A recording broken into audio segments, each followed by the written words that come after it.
سورہ آل عمران کی آیت نمبر غالباً 36 ہے۔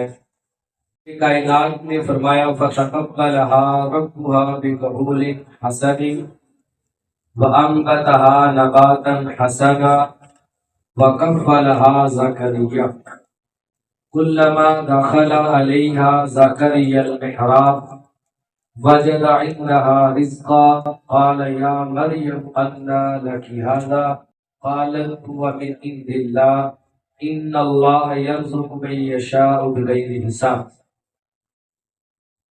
اس آیت کریمہ میں اللہ رب العزت نے جو اس سے پچھلی آیت کریمہ تھی اس میں حضرت مریم سلام اللہ علیہا کی والدہ محترمہ حضرت حنہ رضی اللہ تعالی عنہ کی دعا تھی۔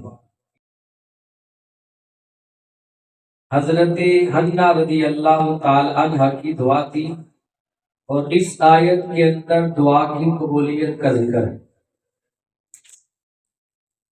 پچھلی آیت میں حضرت حنہ رضی اللہ تعالی عنہ کی بزرگی، ان کے اخلاص اور ان کی اولاد کے لیے جو نظر مانی گئی تھی کہ اللہ مجھے بیٹے کی صورت میں اولاد دے، میں اسے اللہ کے گھر کی خدمت کے لیے وقف کر دوں، اس دعا کا ذکر پچھلی آیت میں تھا۔ اس آیت میں اللہ نے دعا کی قبولیت فرما دی۔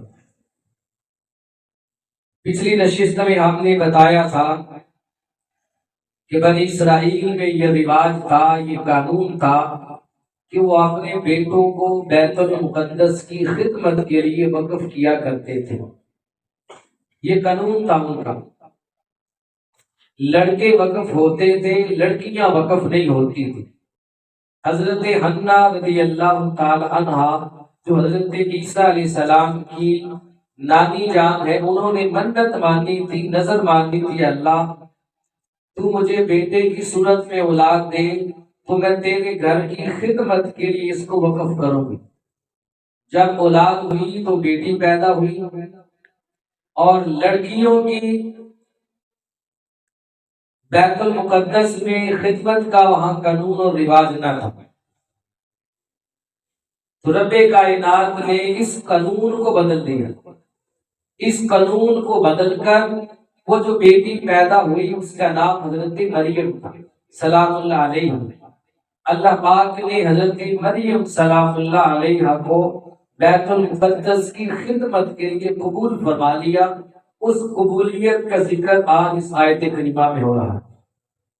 رب کائنات فرماتا ہے فَتَقَبَّلَهَا رَبُّهَا بِقَبُولٍ حَسَنٍ، ان کے رب نے ان کو اچھی قبولیت کے ساتھ قبول کر لیا۔ اچھی قبولیت کے ساتھ حضرت مریم سلام اللہ علیہ کو بیت المقدس کی خدمت کے لیے رب کائنات نے قبول فرما لیا۔ وَأَنبَتَهَا نَبَاتًا حَسَنًا، اور رب کائنات نے ان کی اچھی پرورش فرما کر انہیں پروان چڑھایا۔ حضرت مریم سلام اللہ علیہ نے اچھی پرورش فرما کر انہیں پروان چڑھایا۔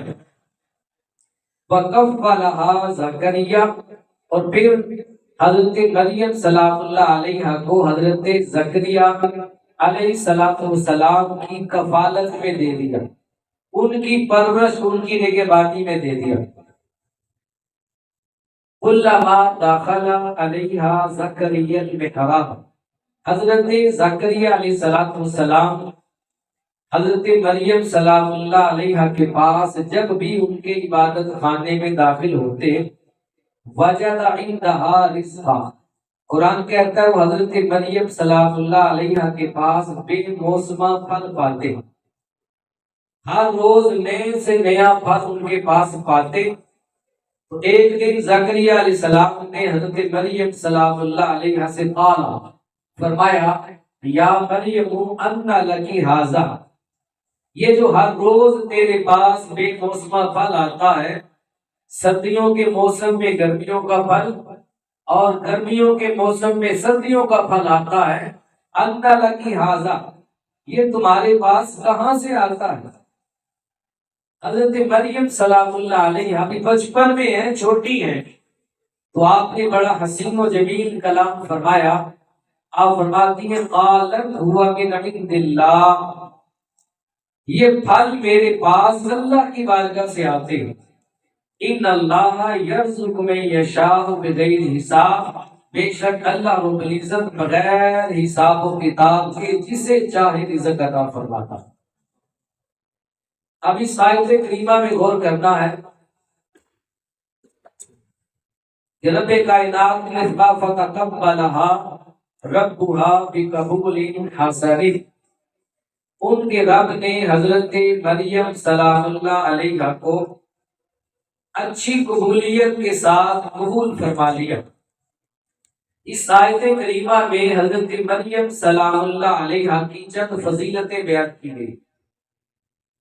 پہلی فضیلت حضرت مریم سلام اللہ علیہ کی یہ بیان کی گئی کہ حضرت مریم سلام اللہ علیہ حضرت عمران اور حضرت حنہ رضی اللہ تعالی عنہما ان دونوں کے خاندان سے تھے۔ حضرت عمران بنی اسرائیل کے امام تھے، بڑے متقی اور پرہیزگار تھے۔ دوسری فضیلت اللہ نے یہ عطا فرمائی کہ اللہ نے اپنا قانون بدل کر کہ بیت المقدس کی خدمت کے لیے بیٹے وقف ہوتے تھے، اس قانون کو بدل کر اللہ پاک نے حضرت مریم کو اپنے گھر کی خدمت کے لیے قبول فرما لیا۔ فتقبلها، اللہ نے قبول فرما لیا، قانون بدل دیا۔ پھر تیسری فضیلت یہ تھی وَأَنبَتَهَا نَبَاتًا حَسَنًا، اللہ نے حضرت مریم سلام اللہ علیہ کی اچھی پرورش کی اور اچھی پرورش کے ساتھ انہیں پروان چڑھایا، خود خالق کائنات نے۔ اور پھر حضرت مریم کو ایک نبی حضرت زکریا علیہ السلام کی کفالت اور آپ کی ذمہ داری اور آپ کی نگہبانی میں دے دیا گیا، نبی کی ذمہ داری میں چلی گئی۔ پھر پرورش جو ہے وہ بھی اعلیٰ ہے، پرورش دینے والا بھی اعلیٰ ہے۔ جس جگہ پر بیت المقدس کے ایک والا خانے میں قبلہ اول کے کمرے میں آپ کی پرورش کی جا رہی ہے وہ بھی بہت اعلیٰ ہے، بہت ہی اعلیٰ ہے۔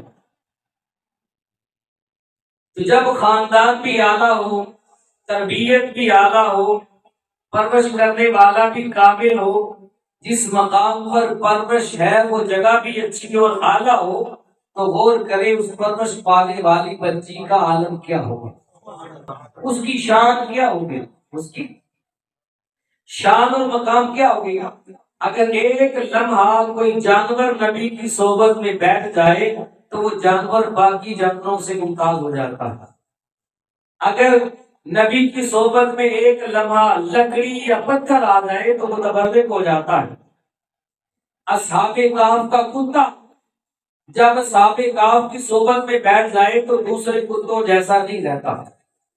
وہ غلاف جو خانہ کعبہ کو چڑھا دیا جائے، چند لمحے دیوار کعبہ سے مست ہو جائے، اسے دنیا چومتی پھرتی ہے، وہ باقی کپڑے جیسا نہیں رہتا، اس کی کیفیت بدل جاتی ہے، اس کی حالت چینج ہو جاتی ہے۔ وہ قرآن جس جزدان میں رکھا جائے اس جزدان کے اندر کوئی پاؤں نہیں رکھتا، کوئی جوتا نہیں رکھتا، کوئی تھوکتا نہیں، نہ پاک جگہ نہیں رکھا جاتا، اس کی شان بڑھ جاتی ہے۔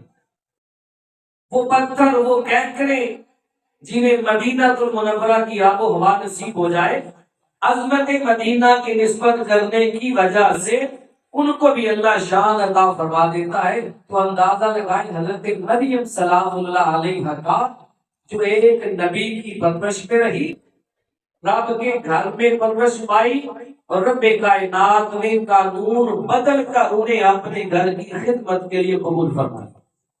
ان کی عظمت و شان کا عالم ہے کیا ہو گیا۔ اس زمانے کے اندر لڑکوں کو بیت المقدس کی خدمت کے لیے وقف کیا جاتا تھا، کیونکہ لڑکیاں جب بالغ ہوتی ہیں تو ان کے 100 مسائل ہوتے ہیں، ماہانہ منسل، حیض، نفاس، یہ مسائل ہوتے ہیں جن کی وجہ سے ان پہ ناپاکی آتی ہے، اس لیے انہیں اللہ کے گھر سے دور رکھا جاتا تھا اور لڑکوں سے بیت المقدس کی خدمت لی جاتی تھی، یہ قانون تھا۔ یہ کیا تھا؟ قانون تھا۔ اگر کوئی شخص یہ اعتراض کرے اور یہ بات کرے کہ مسجد جو ہے اسے بچوں سے اور پاگلوں سے اور مجنون لوگوں سے رسول اللہ صلی اللہ علیہ وسلم نے پاک رکھنے کا حکم دیا، اور خواتین بھی ہر حال میں پاک نہیں رہتی، ان کی ہر حالت پاکی والی نہیں ہوتی، تو پھر قانون بدل کر حضرت مریم سلام اللہ علیہا کو قبلہ اول کی خدمت کے لیے کیوں قبول کیا گیا؟ ان کے پاکی ناپاکی کے دن کیسے گزرتے تھے، بیت المقدس میں کیا معاملہ تھا؟ تو یاد رکھیں اللہ پاک نے حضرت مریم سلام اللہ علیہا کو بچپن کے اندر بڑی شان دے دی۔ بچپن کے اندر مریم سلام اللہ علیہا کلام کرتی تھی، بچپن کے اندر حضرت مریم سلام اللہ علیہ کی یہ کرامت تھی، اللہ کی ولیہ تھی اور مادرزاد ولیہ تھی، مادرزاد خاندانی نبوت سے ہیں، ان کے بیٹے بھی نبی ہوئے اور ایک نبی کی پرورش میں ہے۔ حضرت مریم سلام اللہ علیہ بچپن میں ہی بیت المقدس میں آ گئی۔ جب پیدا ہوئی تو پیدا ہوتے ہی والدہ نے کپڑے میں لپیٹا اور لپیٹ کر بیت المقدس میں چھوڑا۔ تو حضرت مریم سلام اللہ علیہ کے بچپن سے لے کر آخری عمر تک بیت المقدس میں قبلہ اول میں رہنے کی وجہ سے کبھی بھی کوئی شرعی خرابی لازم نہیں آئی، کبھی مسجد میں خرابی لازم نہیں آئی، کبھی مسجد ناپاک نہیں ہوئی۔ وقت مقرر تھا رفع حاجت کے لیے، قضاء حاجت کے لیے، اس وقت آپ باہر تشریف لے جاتی ہیں۔ جیسے میں مثال کے طور پہ کہتا ہوں، حضرت علی المرتضی شیر خدا کرم اللہ وجہ الکریم وہ ہستی ہے جن کی ولادت بسعادت کعبۃ اللہ میں ہوئی۔ کسی بھی ماں کے ہاں اولاد ہو تو اولاد کے وقت ماں کو درد ذیل ہوتی ہے، تکلیف ہوتی ہے، تکلیف بھی ہوتی ہے اور کچھ گندگی بھی ظاہر ہوتی ہے، ناپاکی بھی ظاہر ہوتی ہے، خون بھی ظاہر ہوتا ہے، نکلتا ہے بچے کی ولادت کے وقت۔ تو مولا علی شیر خدا رضی اللہ تعالی عنہ کی ولادت کعبۃ اللہ میں ہوئی تو رب کائنات نے مولا علی کو بھی پاک رکھا، ان کی والدہ کو بھی پاک رکھا اور کعبۃ اللہ کو بھی پاک رکھا، کعبۃ اللہ کو بھی۔ تو جیسے اتنے پاک رکھا ویسے مریم سلام اللہ علیہ کعبۃ اللہ میں تھی بچپن میں، اللہ پاک نے ان کو بھی پاک رکھا، اللہ پاک نے ان کو بھی پاک رکھا۔ حضور علیہ السلام نے اونٹنی پر بیٹھ کر کعبۃ اللہ کا طواف کیا، صفا مروہ کی سعی کی، لیکن دوران طواف اس اونٹنی نے نہ کعبۃ اللہ کے صحن میں پیشاب کیا، نہ اس نے بول و براز کیا۔ اللہ پاک نے جس کی نسبت اللہ کے محبوب بندوں کی طرف ہو جائے، اللہ ان کے ذہنوں کے اندر بھی، ان کے دل و دماغ کے اندر بھی اللہ عادت پیدا فرما دیتا۔ اللہ اکبر کبیرہ۔ تو دیکھیں حضرت مریم سلام اللہ علیہ ان کی والدہ جب حضرت مریم پیدا ہوئی تو آپ کو اٹھایا، ایک کپڑے میں لپیٹا اور کپڑے میں لپیٹ کر بیت المقدس لے گئے۔ اس وقت بیت المقدس کے اندر 4000 خدام رہتے تھے، خادمین، خدمت گزار 4000 تھے۔ بیت المقدس قبلہ اول ہے اور ایک ہی قبلہ تھا اس وقت۔ تفسیر روح البیان میں ہے ان 4000 خدام میں سے 70 یا 27 ان 4000 کے سردار تھے، ان 4000 کے سردار تھے، 70 سردار تھے یا 27 سردار تھے۔ ان سب کے امیر تھے اللہ کے نبی حضرت زکریا علیہ السلام، اور حضرت زکریا علیہ السلام وہ ہستی ہیں جن کے گھر میں جن کی زوجہ حضرت عیسیٰ علیہ السلام کی خالہ جان تھا، حضرت عیسیٰ رضی اللہ تعالی عنہ۔ جب وہ 27 یا 70 سردار تھے، حضرت حنا اپنی بیٹی حضرت مریم کو کپڑے میں لپیٹ کر لائی، بیت المقدس کی خدمت کے لیے پہلے ہی دن لے کر آ گئے. منت مانی تھی آپ نے، نظر کی تھی آپ نے.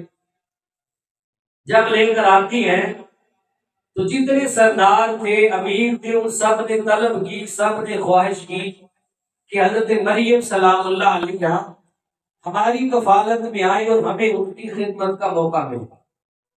بچپن ہی سے سب کو معلوم ہو گیا تھا جب انہوں نے کلام کیا تھا کہ یہ اللہ کی پاک باز بندی. حضرت زکریا علیہ السلام نے فرمایا کہ میرا حق زیادہ ہے. حضرت مریم کی پرورش اور ان کی دیکھ بھال اور ان کی کفالت اور ذمہ داری میں اپنے ذمہ دوں گا، اس لیے کہ ان کی خالہ میرے نگاہ میں، یہ میرے قریبی ہے.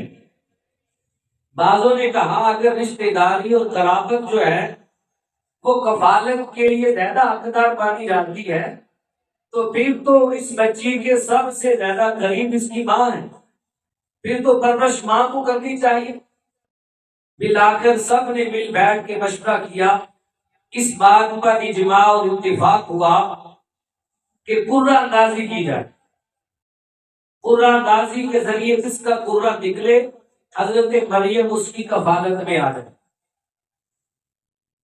قلم لے کر حکم ہوا سارے اپنا اپنا قلم لے کر نہر اردن پہ پہنچ جائے. اور نہر اردن پہ پہنچ کر یہ بات طے ہوئی کہ سب اپنے اپنے قلم کو نہر میں ڈالے گا. اسے قرآن مقدس نے اسی صورت میں آگے آیت نمبر 44 میں جا کر بیان کیا ہے، اذ یلقون اقلامہم ایہم یکفر مریم. اپنے اپنے قلم لے کر وہ نہر اردن پہ پہنچے اور طے ہوا کہ ہم قلم اس نہر میں ڈالیں گے، جس کا قلم ڈوب جائے یا پانی جس کے قلم کو بہا کر لے جائے حضرت مریم اس کی کفالت میں نہیں ہوگی، اور جس کا قلم پانی پر ٹھہر جائے اور رک جائے، نہ ڈوبے نہ بہے، حضرت مریم اس کی کفالت میں آئے گی.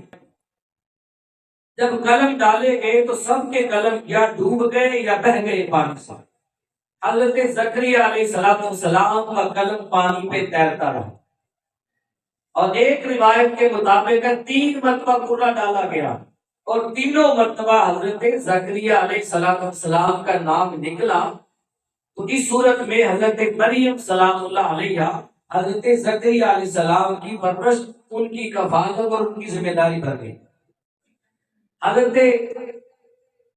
زکریا علیہ السلام حضرت مریم کو اٹھا کر لے آئے اور بیت المقدس کے ہی ایک بالا خانے میں، ایک کمرے میں اونچے میں ان کی پرورش کے لیے اس کمرے کو منتخب کیا. ایک روایت میں ہے اس کمرے کے 7 دروازے تھے اور ایک دروازہ بیت المقدس کے صحن کی طرف کھلتا تھا اور سیڑھیاں لگا کے اس کے ذریعے اندر جانا پڑتا تھا.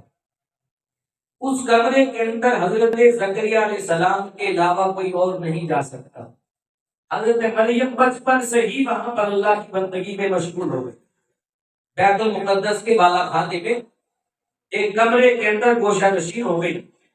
آپ کی وہیں پر پرورش ہوتی رہی اور حضرت مریم سلام اللہ علیہ ایک دن کے اندر اتنی بڑھتی تھی، اتنی پرورش پاتی تھی ایک دن کے اندر جتنے دوسرے بچے ایک سال میں بڑے ہوتے.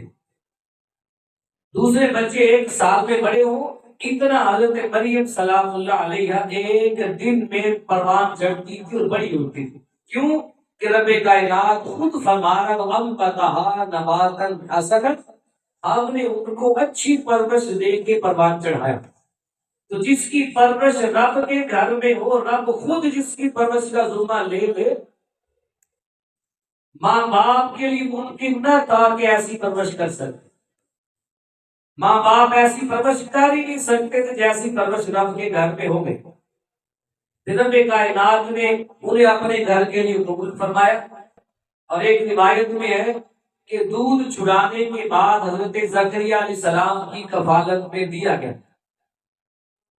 لیکن صحیح بات یہ ہے کہ دودھ پینے سے بھی پہلے حضرت مریم سلام اللہ علیہ کو حضرت زکریا علیہ السلام کی کفالت میں دے دیا گیا تھا.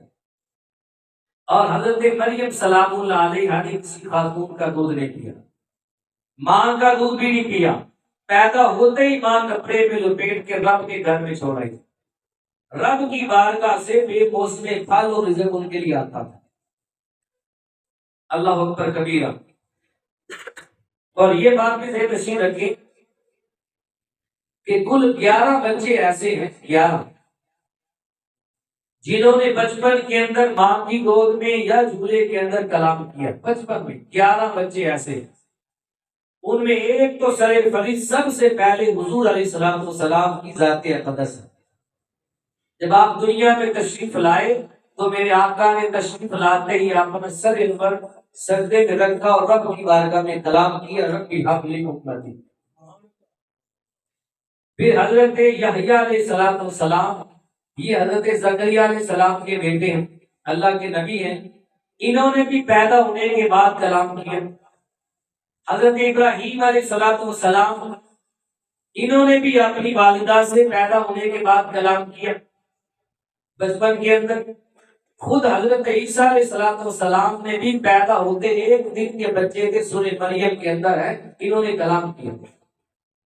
اور حضرت مریم سلام اللہ علیہا نے بچپن کے اندر کلام کیا۔ حضرت یوسف علیہ السلام کے بارے میں سورہ یوسف میں آپ پڑھیں، جس بچے نے یوسف علیہ السلام کی گواہی دی تھی بچپن کے اندر، اس بچے نے بھی کلام کیا۔ اور اس لونڈی کا بچہ، اس باندی کا بچہ جسے زمانہ اسرائیل میں زنا کی تہمت لگائی گئی تھی، ایک باندی اور لونڈی پر زنا کی تہمت لگائی گئی، اس کا بچہ گود میں تھا، شیخوار بچہ تھا، بچے نے اپنی ماں کی گواہی پیش کی، کلام کی، بولا۔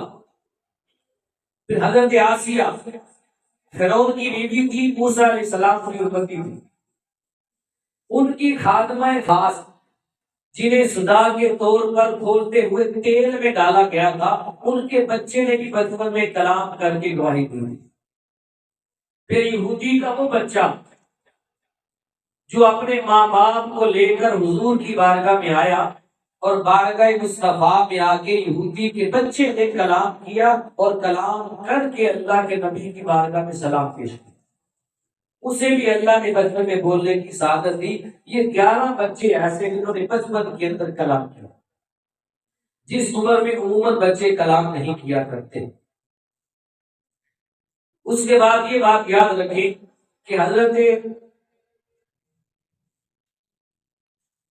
زکریا علیہ السلام جب حضرت مریم کو بیت المقدس کی اس بالا خانے میں لے آئے تو حضرت مریم اس بالا خانے میں تھی، بچپن سے ہی اللہ کی عبادت کرتی تھی۔ آپ باہر سے اس کمرے کے 7 دروازوں کو تالے لگا کے باہر چلے جاتے تھے، حضرت مریم اندر اللہ کی عبادت کرتی تھی۔ قرآن کہتا ہے کلما دخل علیہا زکریا المحراب وجد عندہا رزقا، کلما، جب بھی، یہ کلما عموم وقت پر دلالت کرتا ہے، اس کا معنی ہے جب کبھی بھی، جب بھی حضرت زکریا علیہ السلام حضرت مریم سلام اللہ علیہ کے پاس محراب میں، ان کی عبادت گاہ میں، اس کمرے میں آتے، جب بھی آتے ہیں، حضرت زکریا علیہ السلام کے علاوہ اس کمرے میں کوئی دوسرا بندہ نہیں جا سکتا۔ حضرت زکریا علیہ السلام آپ کے خادم لگتے، جب بھی حضرت زکریا علیہ السلام حضرت مریم کے اس عبادت خانے میں آتے، عبادت گاہ میں آتے، وجد عندہا رزقا، حضرت مریم سلام اللہ علیہ کے پاس بے موسمہ پھل پاتے، بے موسمہ، کمرے کو تو باہر سے تالے لگے، اندر آ کے دیکھتے تو حضرت مریم کے پاس بے موسمہ پھل موجود ہوتا۔ اگر سردی کا موسم ہے تو گرمی والا پھل موجود ہے، اگر گرمی کا موسم ہے تو سردی والا پھل وہاں پر موجود ہوتا۔ بے موسم پھل پاتے، جب کبھی آتے، یہ واقعہ ایک بار نہیں، قرآن کہتا کلما، جب بھی آتے، جب بھی آتے تو آ کے دیکھتے پھل پڑا ہوا، وہ ہوتا بے موسمہ پھل۔ ایک دن حضرت زکریا علیہ السلام نے حضرت مریم سے پوچھ لیا، نبی تھے، باخبر تھے، جانتے تھے، حضرت مریم سلام اللہ علیہ بچپن میں تھی، چھوٹی تھی، ان کی ذہانت کا بھی اندازہ لگانے کے لیے اور ملیہ کی کرامت زمانے کو دکھانے کے لیے آپ نے پوچھ لیا۔ حضرت زکریا علیہ السلام نے کہا یا مریم انت لکی ھذا، اے مریم بتاؤ یہ پھل تمہارے پاس کہاں سے آتا ہے، یہ پھل تمہارے پاس کہاں سے آتا ہے؟ حضرت مریم سلام اللہ علیہا دیکھنے میں چھوٹی تھی، بچی تھی، لیکن جواب آپ نے بڑا پیارا دیا۔ خدا کے گھر میں رہتی تھی، اس کی پرورش میں تھی، اس نے قبول کیا تھا، وہ کلام کیوں نہ کرتی؟ آنے والے نبی کی ماں تھی اور ایک نبی کی پرورش اور کفالت میں تھی، آپ نے اتنا حسین و جمیل کلام کیا، کہا یہ پوچھتے ہیں کہ یہ پھل کہاں سے آتا ہے؟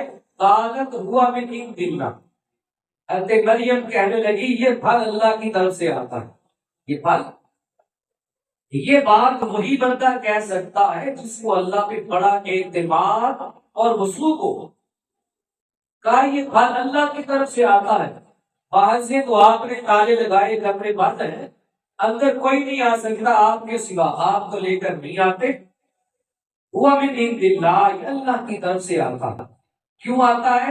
تاکہ اللہ، بے شک اللہ تبارک و تعالی یرزق من یشاء، جسے چاہتا ہے رزق عطا فرماتا ہے، بغیر حساب، بغیر حساب، بغیر۔ تو یہ پھل اللہ کی طرف سے آتا ہے، کہاں سے آتا ہے؟ اللہ کی طرف سے۔ اب اگلی بات دھیان سے سنیے گا، امام ابو یعلا رحمۃ اللہ تعالی علیہ اپنی مسند ابی یعلا کے اندر حضرت جابر رضی اللہ تعالی عنہ سے روایت کی ہے کہ نبی کریم صلی اللہ علیہ وسلم ایک بار مدینہ منورہ میں ایسا ہوا کہ آقا دو جہان کی دولت خانہ پر کئی دن تک کھانا نہیں بنا، فاقے تھے، کئی دن تک کھانا نہیں بنا اور بھوک کا غلبہ تھا، بھوک کا غلبہ، اور ہے کون؟ ساری کائنات کو بانٹنے والے نبی، اللہ اکبر کبیرہ۔ آپ علیہ الصلوۃ والسلام اپنی تمام ازواج مطہرات کے گھر میں باری باری گئے تو سب سے پوچھا کچھ کھانے کے لیے ہے؟ سب نے کہا یا رسول اللہ ہمارے گھر میں کچھ نہیں، سب کئی دنوں سے بھوکے تھے۔ پھر حضور علیہ السلام چلتے چلتے اپنی صاحبزادی سیدہ فاطمہ الزہرا رضی اللہ تعالی عنہا کے گھر میں آئے، پوچھا میری بیٹی گھر میں کچھ کھانے کے لیے ہے؟ تو سیدہ فاطمہ نے بھی وہی جواب دیا، یا رسول اللہ گھر میں کئی دنوں سے کھانے کے لیے کچھ نہیں، نہ ازواج مطہرات کے گھر میں کچھ ہے، نہ بیٹی کے گھر میں کچھ ہے، اور نہ اللہ کے رسول نے کئی دنوں سے کچھ کھایا، کئی دنوں سے کچھ نہیں کھایا۔ اللہ حضور پلٹ کے چلے گئے، ابھی چند ہی لمحے گزرے تھے تو حدیث پاک میں جابر رضی اللہ تعالیٰ عنہ بیان کرتے ہیں، کوئی آنے والا آیا اور سیدہ فاطمہ الزہرا رضی اللہ تعالیٰ عنہ کے گھر میں 2 روٹیاں اور تھوڑا سا گوشت کا سالن دے کے ہدیہ چلا گیا، 2 روٹیاں اور تھوڑا سا سالن دے کر چلا گیا۔ سیدہ فاطمہ الزہرا نے دیکھا 2 روٹیاں ہیں، تھوڑا سا سالن ہے، اور آقا کی ساری ازواج مطہرات کے گھر میں کھانے کے لیے کچھ نہیں، میرے گھر میں بھی نہیں، اب کس گھر میں بھیجوں؟ یہ تو ایک بندے کا کھانا تھا۔ پھر سیدہ فاطمہ الزہرا نے اپنے دونوں شہزادوں کو بلائے، امام حسن امام حسین، حسنین کریمین علیہ السلام، دونوں کو بلایا، فرمایا بیٹا تم دونوں جاؤ بھاگ کر اور نانا جان کی بارگاہ میں جا کر نانا جان سے کہنا کہ ہمارے گھر میں کھانے کے لیے کچھ ہے، آپ تشریف لائیں۔ جب دونوں شہزادے حضور کو بلانے گئے، بلا کر لائے، حضور علیہ السلام اپنی صاحبزادی سیدہ فاطمہ الزہرا رضی اللہ تعالی عنہا کے گھر میں قدم رنجہ فرمایا تو سیدہ فاطمہ الزہرا نے وہی 2 روٹیاں، وہی گوشت کا سالن ایک بڑے برتن میں رکھ کے کپڑے سے ڈانپ کر وہ کھانا حضور کی بارگاہ میں لا کر پیش کیا، یا رسول اللہ یہ کھانا تناول فرمائیں۔ جب حضور کی بارگاہ میں رکھا تو جب آئی تھی 2 روٹیاں تھیں، تھوڑا سا گوشت کا سالن تھا، جب میرے مصطفیٰ نے اس کھانے سے پردہ ہٹایا، پردہ ہٹا کر دیکھا تو نیچے بہت سارا کھانا پڑا ہوا تھا، بہت سارا کھانا پڑا ہوا تھا، بہت سارا۔ میرے آقا دیکھنے کے بعد مسکرائے اور مسکرا کر اپنی بیٹی اور اپنی شہزادی سیدہ فاطمہ الزہرا رضی اللہ تعالی عنہا سے پوچھا، اے بیٹی فاطمہ یہ کھانا کہاں سے آیا ہے؟ ادھر ملائیں اس آیت کے ساتھ حضرت مریم سلام اللہ علیہ سے نبی حضرت زکریا علیہ السلام بیت المقدس میں پوچھ رہے ہیں، اے مریم بتا یہ بے موسمہ پھل کہاں سے آیا ہے؟ تو حضرت مریم بیت المقدس میں کہہ رہی ہے ہوا من عند اللہ، اے اللہ کے نبی ہے تیرے خالو، یہ اللہ کی طرف سے آیا ہے۔ ادھر مسجد نبوی میں ساتھ سیدہ فاطمہ الزہرا کے گھر کے اندر کھانا ہے، اور رسول اللہ، ادھر بھی نبی نے پوچھا، ادھر بھی نبی نے پوچھا، ادھر رسول اللہ نے پوچھا بیٹی فاطمہ بتا یہ کھانا کہاں سے آیا ہے؟ تو حضرت فاطمہ نے بھی وہی جواب دیا جو صدیوں پہلے حضرت مریم نے دیا تھا۔ حضرت مریم نے صدیوں پہلے کہا تھا وہ من عند اللہ، آج سیدہ فاطمہ بھی کہہ رہی ہے یا رسول اللہ وہ من عند اللہ ان اللہ یرزق من یشاء بغیر حساب۔ جب یہ جملہ سیدہ فاطمہ الزہرا کی زبان سے نکلا تو تاجدار کائنات کے چہرے پہ تبسم مچل گیا، آپ مسکرا پڑے۔ میرے آقا مسکرائے اور مسکرا کر میرے آقا نے اللہ کی حمد کی، فرمایا الحمدللہ میری بیٹی فاطمہ حضرت مریم سلام اللہ علیہا کی مثل ہے، حضرت مریم کی مثل ہے۔ حضرت مریم کے پاس بے موسمی پھل اور کھانے آیا کرتے تھے، بیت المقدس میں وہ تناول کرتی تھی، میری بیٹی کے پاس بھی اللہ نے بے موسمی پھل اور کھانے دے دی، اللہ نے کھانا بھیج دیا ہے۔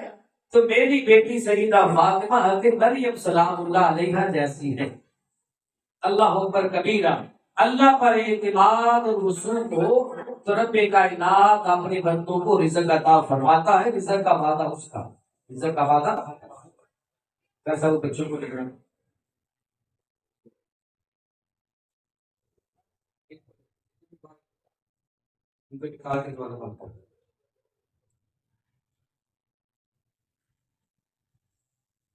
تو دیکھیں حضرت مریم نے ادھر کہا ہوا من عند اللہ، اللہ تعالیٰ کی طرف سے ہے، اللہ کی۔ حضرت مریم سلام اللہ علیہ نہ نبی تھی نہ نبیہ تھی، ایک نبی کی ماں تھی، ایک اور صالحہ تھی اور اللہ کی ولیہ تھی، مادر ذات ولیہ تھی۔ آپ کی بے شمار کرامتیں بچپن میں ظاہر ہوئی، آپ نے بچپن کے اندر کلام کیا، کرامات الاولیاء حق، اولیاء اللہ کی کرامات حق ہے، اولیاء اللہ کی کرامات حق ہے۔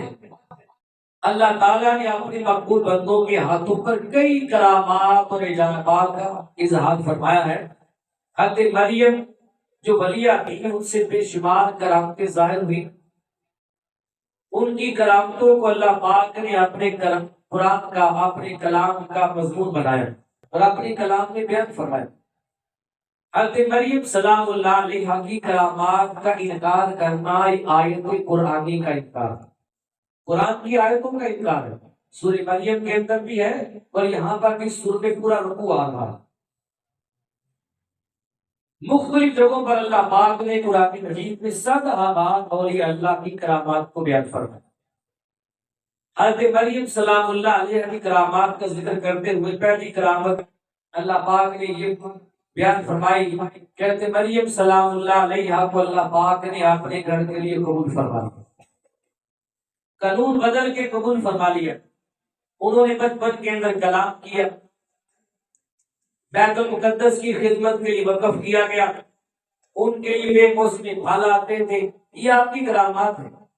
حضرت آصف بن برخیہ رضی اللہ تعالیٰ عنہ اسی بیت المقدس میں حضرت سلیمان علیہ السلام کی بارگاہ میں بیٹھے، جن کا واقعہ میں نے شب معراج میں بیان کیا تھا۔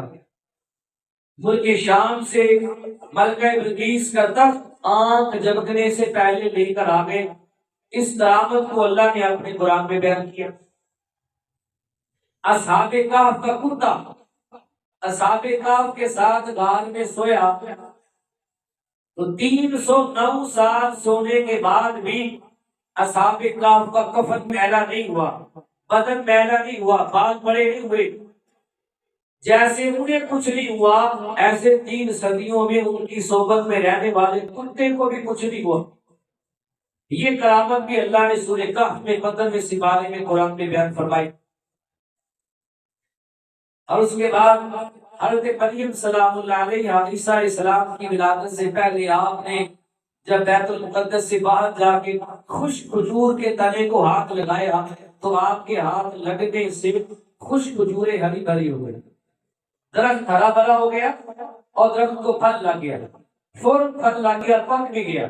یہ بھی آپ کی کرامات اللہ نے قرآن میں بیان فرمائی۔ حضرت مریم کا بغیر خامد کے حاملہ ہو جانا اور بغیر باپ کے عیسیٰ علیہ السلام کا پیدا ہونا، یہ بھی کرامت ہے۔ فرشتوں سے بچپن میں کلام کرنا قرآن میں ہے، یہ بھی کرامت ہے۔ تو یہ تمام تر کرامات اللہ پاک نے اپنے قرآن میں بیان فرمائی۔ اب اولیاء اللہ کی کرامات کو بیان کرنا، ان کا ذکر کرنا، ان کے مناقب کو بیان کرنا، یہ قرآن ہی بتا رہا ہے کہ یہ سنت الہیہ ہے، اللہ تعالیٰ کی سنت ہے۔ اللہ کی سنت سے بڑی کسی کی سنت نہیں ہو سکتی، یہ اللہ کی سنت ہے۔ اللہ اکبر کبیرہ۔ اور ایک بات یہاں سے یہ بھی ثابت ہوئی کہ ولایت جو ہے یہ نبوت کا سایہ ہے، نبوت کا فیض ہے، نبوت کا دروازہ اللہ پاک نے بند فرما دیا اور ولایت کا دروازہ جو ہے وہ قیامت تک کھلا ہے۔ اب فیض نبوت اللہ پاک ولایت کے ذریعے تقسیم فرما رہا، ولایت کے ذریعے تقسیم فرما رہا۔ اور ایک بار حضرت مریم سلام اللہ علیہ حضرت زکریا علیہ السلام کی کفالت میں آئی، آپ نے آپ کی پرورش کی، ذمہ داری لی، بیت المقدس کے بالا خانے میں آپ کو رکھا۔ حضرت مریم وہاں عبادت کرتی تھی، حضرت زکریا گاہے بگاہے چکر لگاتے تھے، آتے تھے، دیکھ بھال کرتے تھے، پوچھتے تھے، آپ کی ذمہ داری تھی۔ یہ بات تو آیت کریمہ بتا رہی ہے کہ بزرگوں کی اولاد، نیک اور صالحین کی اولاد کی خدمت کرنا بہت بڑی نیکی بھی ہے اور بہت بڑی خوش بختی بھی، بہت بڑی۔ حضرت مریم اولاد تھی حضرت عمران کی، حضرت حنہ رضی اللہ تعالی عنہا کی، وہ دونوں نیک و صالح تھے۔ حضرت عمران بنی اسرائیل کے امام تھے، حضرت حنہ نیک و صالحہ خاتون تھی، عیسیٰ علیہ السلام کی نانی جان۔ تو ان کی نیک اولاد، بزرگوں کی اولاد کی خدمت کرنا بھی بڑی خوش بختی اور فیروز بختی کی بات ہے۔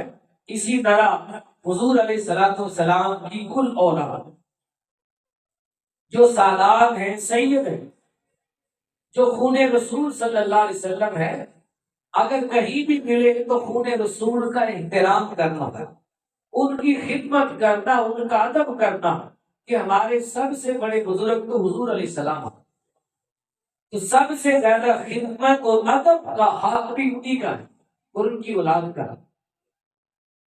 تو حضور علیہ السلام کی آپ جو سادات کی صورت میں قیامت تک باقی ہے، اس اولاد کی خدمت کرنا بھی باعث ثواب ہے اور خدمت کرنی چاہیے۔ اس کے بعد یہ بات بھی قرآن مقدس کی آیت کریمہ سے واضح ہوتی ہے۔ پچھلی آیت میں ہم نے پڑھا تھا کہ حضرت مریم سلام اللہ علیہ کی والدہ نے جب دعا کی تھی تو دعا کے ساتھ اللہ پاک کی بارگاہ میں یہ جملے بھی کہے تھے، مولا جو میرے پیٹ میں اولاد ہے، جو آنے والی ہے، اس اولاد کو میں تیری پناہ میں دیتی ہوں، شیطان مردود سے بچا کر۔ تو اللہ کی پناہ میں دی تھی۔ اللہ پاک نے حضرت مریم سلام اللہ علیہ کو بھی شیطان سے محفوظ رکھا، اس کے حملے سے۔ وہ عیسیٰ علیہ السلام کی ولادت بھی بعد میں ہوئی تو عیسیٰ علیہ السلام کو بھی اللہ نے محفوظ رکھا۔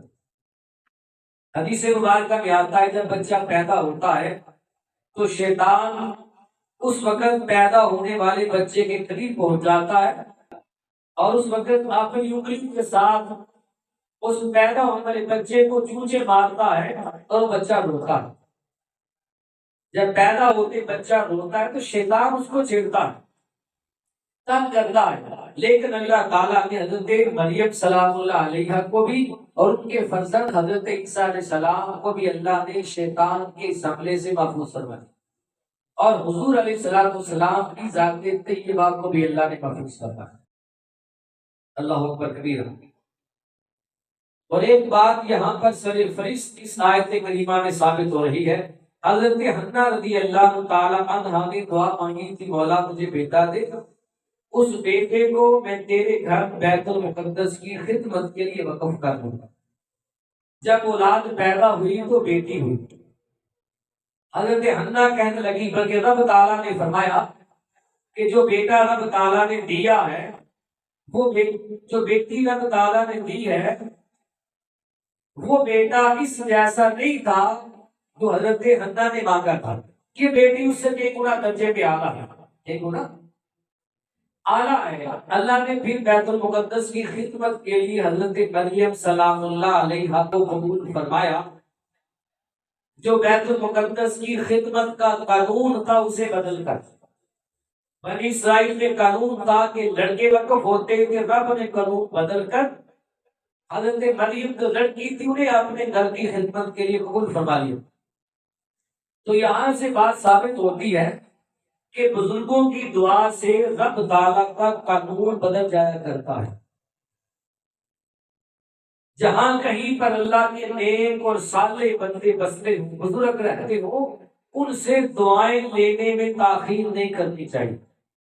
جب بھی موقع ملے تو اللہ والوں کی صحبت میں بیٹھ کے اسے دعا لینی چاہیے، دعا لینی چاہیے۔ ایسا عمل کرے تو خود آپ کو دعا لے سے تو بزرگوں کی دعائیں قانون بدل دیتی ہے، رب کی تقدیر بدل جاتی ہے اللہ والوں کی دعاؤں سے۔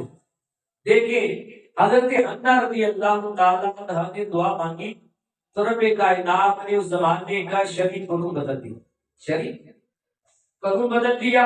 حضرت مریم کو بیت المقدس کی خدمت کے لیے قبول فرما لیا۔ حضور علیہ السلام نے دعا مانگی، اللہ پاک نے حضور علیہ السلام کی دعا سے بیت المقدس جو پہلے قبلہ تھا اس کو بدل کر دعائے مصطفیٰ سے کعبۃ اللہ کو اللہ نے قبلہ بنا دیا، اللہ نے قانون بدل دیا۔ ابراہیم علیہ السلام کے گھر میں اولاد نہیں تھی، بڑھاپے میں تھے، آپ کی زوجہ محترمہ بانجھ ہو چکی تھی، بڑھاپے میں اولاد نہیں ہوتی، تو رب تعالیٰ نے اس قانون کو بدل دیا کہ بڑھاپے میں بانجھ عورت کے اولاد نہیں، رب نے قانون بدل کر ابراہیم علیہ السلام کی دعا پر انہیں نیک اور صالح اولاد حضرت اسحاق علیہ السلام کی صورت میں عطا فرمائی۔ انہی اگلی آیات میں آ جائے میرے درس کے اندر، حضرت زکریا علیہ السلام نے دعا مانگی، بڑھاپے میں تھے، اور زکریا علیہ السلام کی عمر غالباً 120 سال ہو چکی تھی، اتنے بوڑھے تھے، اور آپ کی زوجہ محترمہ کی عمر پاک 98 سال تھی، 98 برس، لیکن رب کی بارگاہ میں دعا کی ہے تو رب تعالیٰ نے بڑھاپے کے نظام اور قانون کو بدل کر نبی کی دعا کے ذریعے سے اللہ پاک نے انہیں بڑھاپے میں اولاد عطا فرمائی۔ ان کے گھر میں اللہ کے نبی حضرت یحییٰ علیہ السلام پیدا ہوئے۔ تو دعاؤں سے اللہ کا قانون بدل جاتا ہے، بزرگوں کی دعاؤں سے قانون بدل جاتا ہے۔ میں ساری آپ قرآن کی آیتیں بتا رہا ہوں۔ عیسیٰ علیہ السلام نے اللہ سے دعا کی، اللہ کے نبی ہیں، تو اللہ پاک نے آسمان سے روٹی اور مچھلی کا سالن ایک دسترخوان کی صورت میں عیسیٰ علیہ السلام کی بارگاہ میں نازل کیا۔ ہم نے آج تک سنا ہے، دیکھا ہے کہ آسمان سے پانی نازل ہوتا ہے بارش کی صورت میں۔ قانون یہ ہے آسمان سے نہ سالن نازل ہوتے، نہ روٹیاں برستی ہیں، نہ مچھلیاں گرتی ہیں، پانی آتا ہے۔ تو رب تعالیٰ نے اپنے نیک اور صالح بندے عیسیٰ علیہ السلام کی دعا سے قانون بدل کر آسمان سے روٹی بھی بھیجی، آسمان سے مچھلی کا سالن بھی بھیجا، دسترخوان بھی بھیجا۔ تو اللہ والے کی دعا سے قانون بدل گئے۔ قانون کیا؟ حضرت حزقیل علیہ السلام نے دعا کی، اللہ نے مردوں کو زندہ کیا۔ 70,000 بنی اسرائیل کے مردے حضرت حزقیل علیہ السلام کی دعا پر دوبارہ زندہ ہوئے۔ اللہ نے اپنے نبی کی دعا سے قانون بدل دیا۔ عزیر علیہ السلام نے دعا کی تو اللہ پاک نے پہلے موت دی، پھر 100 سال سلایا اور 100 سال کے بعد دوبارہ زندہ کر دیا۔ حالانکہ جس کو موت آ جائے قانون یہ ہے وہ قیامت میں زندہ ہوگا، روز محشر اسے قبر سے اٹھا کے زندہ کیا جائے گا، پہلے زندہ نہیں ہوگا۔ یہ رب کا قانون ہے۔ رب نے اپنے نیک اور صالح بندے کی دعا پہ قانون بدل دیا اور عزیر علیہ السلام کو 100 سال کے بعد پھر اٹھایا۔ تو پتا چلا کہ بزرگوں کی دعاؤں سے قانون بدل جاتے ہیں، بزرگوں سے دعائیں لینی چاہیے۔ اس سے پتہ چلتا ہے کہ نگاہ مرد مومن سے بدل جاتی ہے تقدیریں، نگاہ مرد مومن سے بدل جاتی ہے تقدیریں، اگر ہو ذوق ایمان پیدا تو کٹ جاتی ہے زنجیریں۔ نیک اور صالحین کی نگاہ میں رہنا چاہیے، ان کی نگاہ پڑ جائے تو تقدیر بدل جایا کرتی۔ اور آخری جملہ دے رہا ہوں، آج یہ بات میں پہلے بھی کئی مرتبہ کہہ چکا ہوں، اس آیت کے عنوان کے تحت اسی موضوع کو لے کر بات کر رہا ہوں۔ بہت سارے لوگ ہیں، بہت سارے ایسے دیکھے ہیں جو معاذ اللہ نعوذ باللہ، اللہ پاک ہمیں ایسی تہمت اور اللہ پاک ایسی غلطی اور گناہ سے ہم سب کو بچاتا، اللہ ہمیں محفوظ رکھے، اللہ ہمیں اب ہماری زبانوں کو فقط اپنے حبیب کی صلاح میں کھلنے کی توفیق دے۔ جب ہماری زبان ہلے تو اللہ نیکی کی توفیق ہو، اپنے محبوب بندوں سے محبت کی توفیق دے۔ کچھ لوگ ایسے ہیں جو حضور علیہ السلام کے صحابہ کرام کو معاذ اللہ برا بھلا کہتا، کچھ ایسے بھی ہیں جو حضور کی اہل بیت کو برا بھلا کہتے۔ ادھر حضرت مریم ایک نبی حضرت زکریا علیہ السلام کی پرورش میں رہی، ان کی کفالت میں رہی، تو رب کائنات نے حضرت مریم کو بے موسم پھل عطا کیے، ان کے عبادت خانے پہ آ کر دعائیں کی تو رب تعالیٰ نے دعائیں قبول فرما لی، رب تعالیٰ نے ان کی والدہ کی دعا سے وضو بدل دیا۔ تو ادھر بھی اندازہ لگائیں، جیسے ایک نبی کی صحبت اور پرورش میں وہ رہی، ادھر بھی تمام کے تمام صحابہ کرام اور تمام کی تمام اہل بیت مصطفیٰ، یہ میرے مصطفیٰ کی صحبت کے پرورش یافتہ، یہ حضور کی صحبت فیض میں پلے ہیں۔